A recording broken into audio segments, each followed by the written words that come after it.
programa Nosso Planeta de hoje, nós estamos falando da meliponicultura, uma cultura que trabalha com abelhas sem ferrão, com mel de ótima qualidade. Não é isso mesmo, Moacir? É isso o mel mesmo. é de ótima qualidade. O mel é de ótima qualidade, é um mel diferenciado, porque ele é mais rico em frutose, que é o açúcar das frutas. Então, um diabético pode até consumir... Sem nenhum problema. Tem um problema por questão do açúcar, mas ele vai consumir em dosagens menores, coisa que com o mel da italiana ele não poderia fazer, porque ele é mais rico em sacarose. E esse mel também é comprovado que ele aumenta a imunidade dos pacientes. Existe até uma instituição aqui em João Pessoa que faz o uso desse mel para pacientes com câncer, com AIDS, porque a imunidade deles estão bem baixa. Então eles doam esse mel visando aumentar essa imunidade. Isso é bom para outros tipos de enfermidade também, né? Também. Se aumenta a imunidade, então para uma gripe, por exemplo, um resfriado, então o mel cai muito bem. Muito bem nesse momento. E o mel, né, no café, o mel, dependendo da utilização, é uma coisa muito gostosa. Muito bom. Esse mel também ele é diferente do mel da abelha italiana, porque ele é mais úmido. O teor de umidade dele é maior do que o mel normal, que a gente está acostumado a se alimentar. E a conservação dele também é feita de maneira diferente. Esse mel recém-coletado, ele tem que ser levado à geladeira. Ele é um mel mais consistente? Ele é um mel mais fluido, ele é mais fino. Mais fino. E ele é meio cítrico também. A questão da Uruçu mesmo, né? Ele é um mel que você sente um azedozinho diferente. Não é tão doce como o mel da italiana, mas é muito saboroso. Bem saboroso mesmo. E a atuação deles é em matas próximas ao local das caixas, como é isso? Existe um raio de abrangência de voo. Se um enxame está aqui localizado, ele vai conseguir voar em volta de 1,5 km de raio da caixa. Onde a caixa está 1,5 km em cada direção, ele consegue ter um voo ótimo, que é o voo que ele consegue coletar o néctar e não consumir esse néctar trazendo para a caixa. Se ele voar mais que isso, ele vai ter que consumir aquela energia que ele coletou e não vai ser... Para cada caixa dessa, existe uma abelha rainha? Existe. Existe uma abelha rainha que é responsável tanto pela postura dos ovos, como também pelo comando da caixa. Uma só rainha? Uma rainha por caixa. Por caixa. E essa rainha, como eu falei, ela não voa, ela fica na caixa o tempo todo. Ao ser fecundada pelo zangão, ela volta para a caixa e fica lá. E começa a dilatar o abdômen dela. Você observando ela é quase 2 vezes maior do que uma abelha normal. O abdômen dela é bem branco, o abdômen das abelhas uruçus são escuros, com as listras brancas. Na rainha você vê um abdômen branco e bem dilatado. Chama rainha fisogástrica, porque é o abdômen dilatado, fisogastria. Eu não sei se dá para ter ideia, mas existe uma ideia de quantas abelhas existe por caixa? É de acordo com a espécie. Cada espécie vai ter uma biologia diferente. No caso dessa aqui, Dessa aqui, de 2.000 a 3.000 indivíduos. Em cada caixa? Em cada caixa. É muita abelha. Muita abelha. Agora, Moacir, uma coisa interessante é que você está falando no último bloco sobre a questão da importância dessas abelhas para o ecossistema, para o meio ambiente. Você falasse sobre isso. Então, é uma abelha de vital importância, pela questão da polinização. Sem polinização não vai ter frutos. Sem frutos não vai ter frutos para os animais, nem para nós humanos. Então, ela está sofrendo uma ação do homem por estar devastando as matas, as florestas. Isso você está tirando o abrigo dela. Elas nidificam naturalmente em ocos de árvore, que tem que estar adulta. Então, dificilmente você encontra uma árvore adulta hoje em dia na cidade que tenha condição de abrigar uma abelha. Interessante. Você falou que as outras abelhas têm ferrão e de uma certa forma ela é usada como uma forma de defesa, né? Ou de ataque. Isso. No caso desse tipo de abelha que não tem ferrão, ela tem algum tipo de defesa? Ela se defende pela mandíbula. É quase igual uma formiga. É mesmo. Ela tem aquela mandíbula na cabeça dela que serve como defesa. Então, ao invés de picar ela morde. Algumas, elas usam defesa usando própolis. Elas pegam o própolis e botam na pessoa.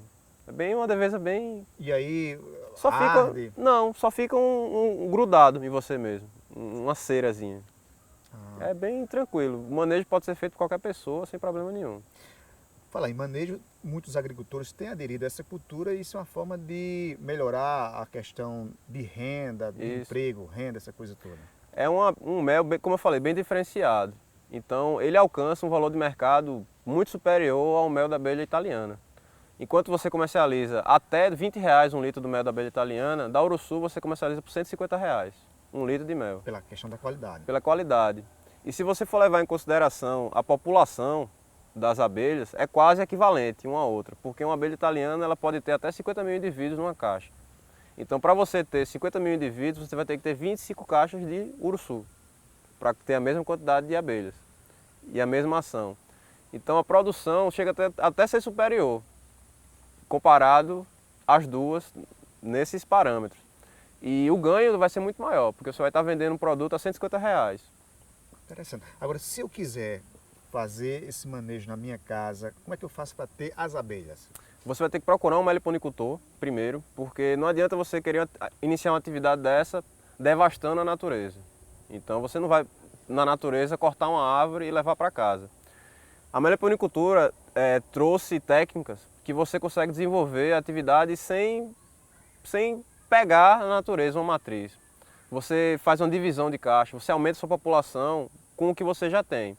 Então, a melhor maneira de você começar é você primeiro se informar. Na internet tem muita coisa, você coloca lá meliponicultura, vai aparecer muita informação. E aí você encontra uma pessoa que já cria, dentro da cidade tem muitos criadores. Então você procura essa pessoa, pergunta quanto é o enxame da espécie que você quer criar, pede uma dica para ele. E aí você consegue iniciar a criação normal. Muito bom. Moacir, muito obrigado pela sua participação aqui no Muito obrigado, eu que agradeço.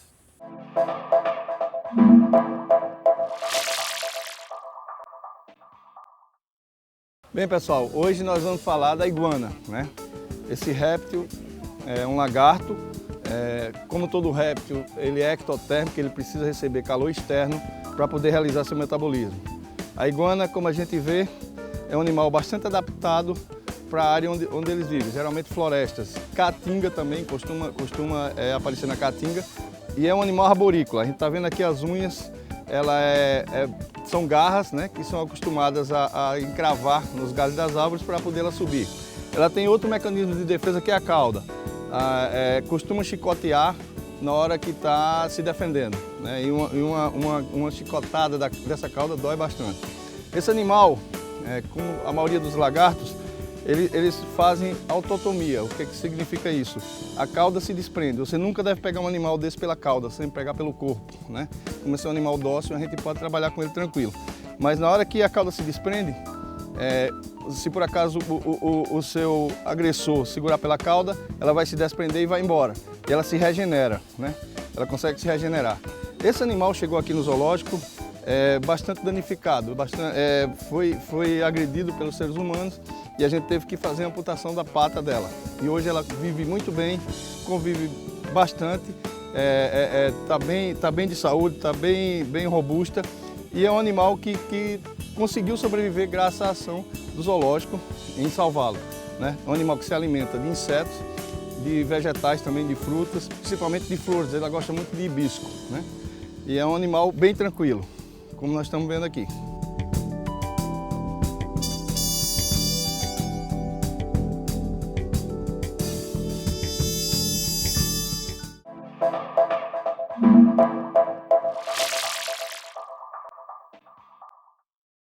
Depois do intervalo, você é convidado a uma verdadeira viagem à biodiversidade da Mata Atlântica. É já já!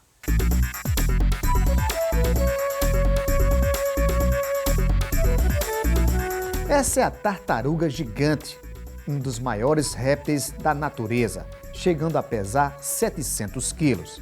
Mas a procriação dessa espécie vem sendo prejudicada pelo aumento da temperatura das águas, pela pesca e pela poluição. Como o animal não está conseguindo se reproduzir, automaticamente poderá entrar em extinção.